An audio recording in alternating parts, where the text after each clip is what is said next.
त्याच्याबद्दल मी पक्षप्रमुख म्हणून मी महाराष्ट्रातल्या माता भगिनींची माफी मागायला तयार आहे आणि मागतो, कारण आम्हाला त्यांच्याबद्दल आदर आहेच.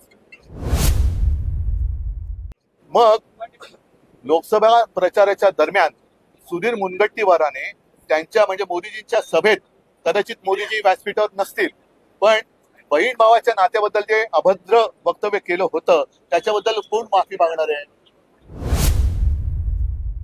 त्यांच्याच मध्ये बसलेले ते सत्तार, त्यांनी सुप्रिया सुळेंना कॅमेरा समोर शिवी दिली होती.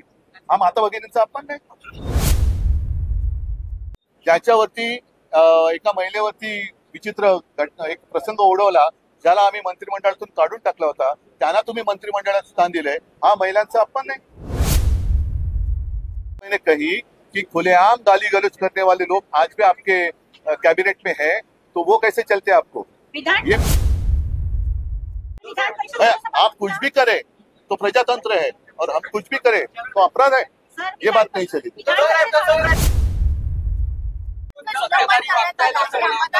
अंबादास दानवे यांचं या पद्धतीनं 5 दिवसाचं निलंबन झालं. सत्ताधारी सूडभावनेतून वागतात आणि सत्ताधारी विरोधकांवर भारी पडतात.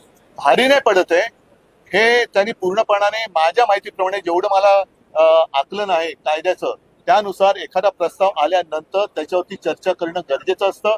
ज्याच्या संबंधी तो प्रस्ताव आहे तो विरोधी पक्षनेता आहे, म्हणजे एक प्रमुख पद आहे त्याच्याकडे, त्यांना त्याच्यावरती बोलण्याची संधी देणं हे फार गरजेचं होतं. ते न करता एकतर्फी निलंबित करणं हा एक मोठा अपराध आहे.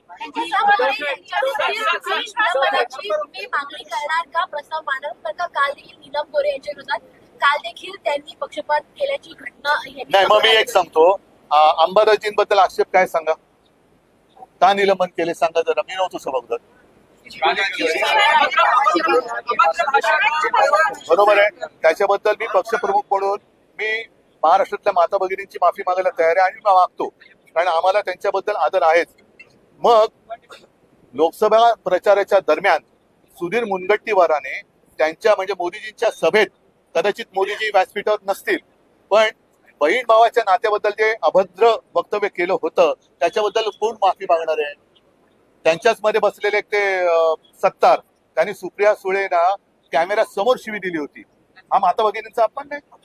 ज्याच्यावरती एका महिलेवरती विचित्र एक प्रसंग ओढवला, ज्याला आम्ही मंत्रिमंडळातून काढून टाकला होता, त्यांना तुम्ही मंत्रिमंडळात स्थान दिलंय, हा महिलांचा अपमान नाही? मग जर मी माफी मागतोय, माता भगिनींचा अपमान जर झाला असेल तर मी माफी मागतो, पण तसा त्यांनी अपमान त्यांचा केलाय, सभागृहात केला म्हणून आपण, आणि जाहीरपणाने बोललं तर अपमान नाही, हे कुठलं गणित आहे? पण त्यानं सुद्धा निलंबित करणार का? मुनगंटीवारना तर जनतेने तिकडनं निलंबित केलंच आहे, विधानसभेत पण ते करतील, पण तुम्ही आतमध्ये काय करणार आहात? राहुल गांधी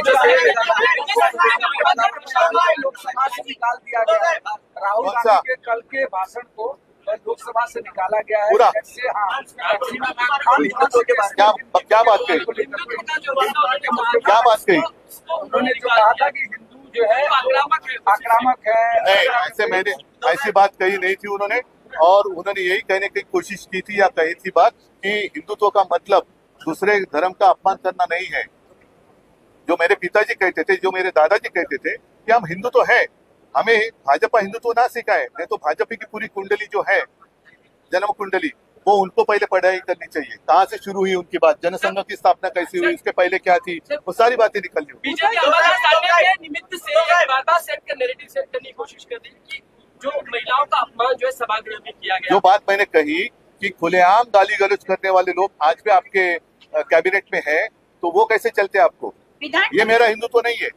अगर कल मैं सभागृह में नहीं था, कल अगर गलती से या कुछ भी अंबादास जी ने कुछ गलत कहा होगा महिलाओं के बारे में, तो उसके लिए मैं माफी मांगता हूँ. लेकिन सामने से म्हणजे शिवसेना भवनवरती चाल करून येणारी माणसं, हे बोलणारी भाषा करणारी माणसं जर तुमच्याकडे बोट टाकून अपमान करत, काय संबंध आहे? तुम्ही सभापतींकडे मागणी करा. त्या सगळ्या प्रकरणामध्ये अंबादास काय जबाबदार आहे? तुम्ही सभापतींकडे सांगायला पाहिजे होतं. आप कुछ भी करें तो प्रजातंत्र है और हम कुछ भी करें तो अपराध है, ये बात नहीं चली.